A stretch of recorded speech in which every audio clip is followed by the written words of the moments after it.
Next up, we got Iowa at USC, 3:30 p.m. Eastern Time on the Big Ten Network. The storyline to know in this game is USC season is really on the line right now. Right now, USC is 7-2 on the year with no wiggle room left. If they want to make their first college football playoff appearance, they must win their final 3 games against Iowa, Oregon, and UCLA in order to have a shot at making the 12-team field.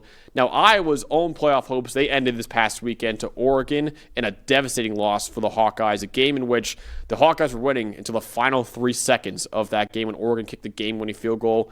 Iowa, meanwhile, in the year, though, still has a 6-3 record on the season and has lost to 2 top 10 teams in the country in Indiana and Oregon by a combined 8 points. So Iowa is a very, very dangerous football team, and USC cannot overlook this game in preparation for the Oregon game coming up too. Absolutely. I think when you look at USC and the opportunity they have, and look, they had a close loss to Illinois. They had a game that was relatively close against Notre Dame that got away from them. A couple of turnovers, bad weather in that one, but both those losses on the road. You look at the opportunity they have. Iowa would be a big-time win. At Oregon would be a huge win, and then finish it off with UCLA, who's been playing better lately. USC gets to 10-2. They're going to the playoff, I think. And I think they might even be the ones that steal Oregon's spot in that scenario when you're talking about a head-to-head tiebreak sort of situation. So there's an opportunity here, but these are 2 really tough games, especially in the next couple weeks they got coming. First comes in Kirk Ferentz and the Hawkeyes, who, man, so close, right? They're so close to a couple of huge wins. The Indiana game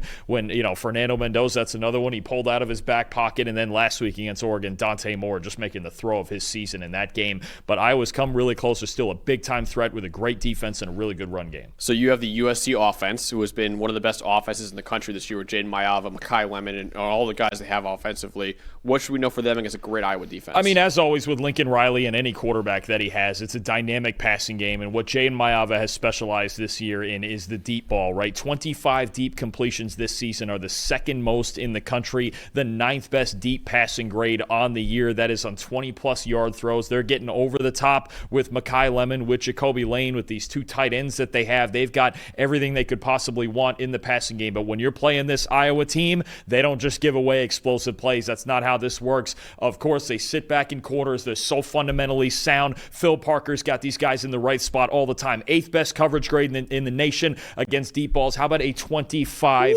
NFL passer rating allowed when it comes to the deep ball? 4th best in the country. I know you're about to say it. Yes. 39.6 would be spiking the ball into the ground every play.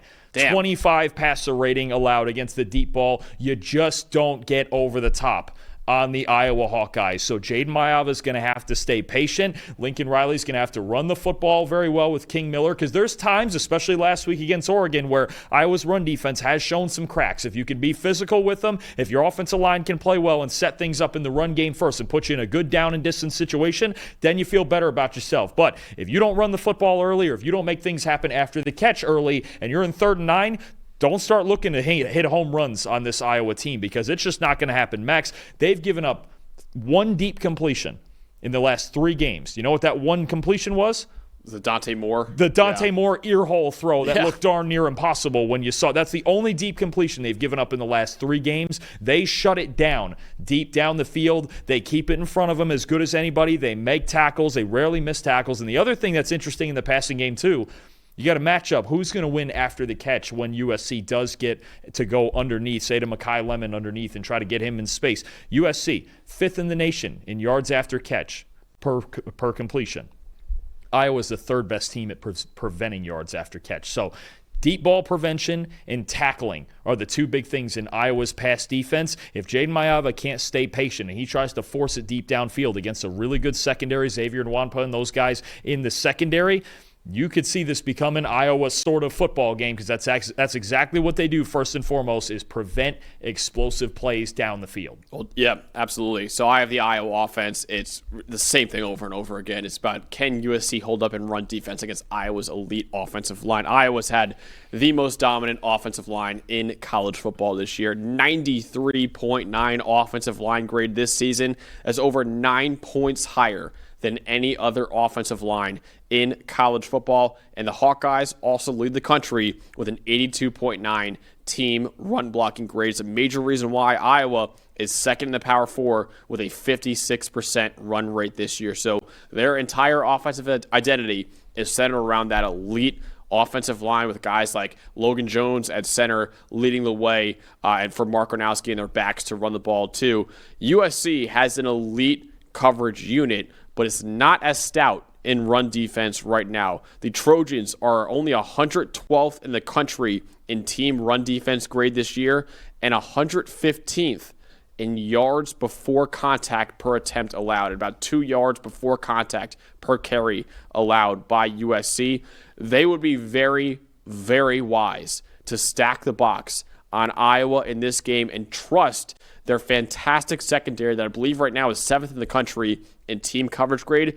They should stack the box and trust their secondary to win one-on-one matchups in this one, because I promise you right now, Iowa is going to want to win with their run game against what's been a vulnerable USC run defense this year. That's going to be the big question. And you look at the 3 games where USC has had their lowest run defense grades, right? Notre Dame, understandable, right? Illinois lost that game, and Nebraska, where if Dylan Raiola doesn't get hurt, who knows where that's going, because USC had to pull the rabbit out of the hat with that one too. That's problem number one, is you just go into this game, you go into any game against Iowa and you go buckle up, right? Jennings, Dunker, Logan Jones, and those guys up front. Gronowski at quarterback is also a very good rushing threat. We've seen that. He had what should have been the game-winning touchdown, I'm sure they feel, last week on the quarterback draw. And look, I think when you look at this USC defense, this was always going to be the question. They're going to get in a spot in a game like this where, hey, we need our defense to step this up, because I'm not sitting here expecting USC to score 45 points like they can on some teams, right, with the passing game, with Lemon and all of that. I think Iowa is going to do a pretty good job at least keeping them to a reasonable number, but can USC's front 7 control the pace of this game? Or is Iowa's offensive line just going to run through them? That's going to be a big question. Yeah, so Kamari Moulton's been great for Iowa at running back this year. Mark Gronowski's been a great runner at quarterback this year, too. I think USC, D'Anton will be very, very smart to stack the box on Iowa, because I do think USC's secondary, which has been phenomenal this year, has a big advantage over Iowa in obvious passing downs, but you have to get Iowa into those obvious passing downs in order to have success defensively in this game. Ultimately, Dalton, will USC continue their playoff hopes right now, or will Iowa finally get a massive victory for this team? When I first was going through this, I took USC. And the more I thought about it, the more I thought about Iowa's pass defense. And you know what? I didn't want to go all favorites too the second week in a row, because last week we went all 10 favorites and we went 8-2. That's pretty good. Yeah. But I knew, I was like, oh, shoot, I kind of regret taking every favorite last week. Kind of worked. I mean, I'll take an 8-2 week. That's pretty good. But I you know what? I went and switched it myself last minute before the show. I was like, give me the Hawkeyes, because you know all what? right. These 2 games they played that they lost against Indiana and last week against Oregon, man, oh man, they played really good football, especially on defense. Those were 2 teams that are very hard to stop defensively. They were awesome. I know the ugly weather last week was a factor too, but I think Iowa can go in here and be the more physical team, right? I think that's still the big question with USC. Can you win these games where you have to be physical? Oregon and Indiana can both win physical games too. Absolutely. So to your point, yeah. Those 2 can. I don't know that USC can, right? We've seen them run the ball pretty well, but usually, again, it's spaced out, it's speed. We saw them do it against Michigan. They won that game running the football very well, right? But Michigan was really struggling on offense, and this Iowa offensive line, what they can present to you in the run game, is a lot different. You look at that mismatch, I'm a little worried about it. I'm a little worried about Iowa just constantly creating positive plays and controlling time of possession, which is big against a USC team that wants to go fast themselves. I'm actually going to take maybe a higher point total than you might think on the Hawkeyes. Give me Iowa 31-28. Oh, okay. All right. I do have USC winning 20-24. I think the Trojans have a 2-dimensional offense that can win through the air or on the ground, which I think will give Iowa some troubles defensively in this game. And I think the other side of the ball, USC's secondary will make the Iowa offense very one-dimensional. I think, again, D'Anton Linden, the USC defensive coordinator, will be very wise to stack the box a lot in this game against Iowa. If this game was at Kinnick Stadium, maybe I'll join you and take Iowa, but I do think at USC will play a factor as well. I think the Trojans will win at home and keep their playoff hopes alive, but it should be a really, really tight ball game, and maybe, just maybe, Iowa will get that massive, massive victory over a playoff contender that just missed out on against Indiana and Oregon. So I got USC, and Dalton has Iowa in that ball game.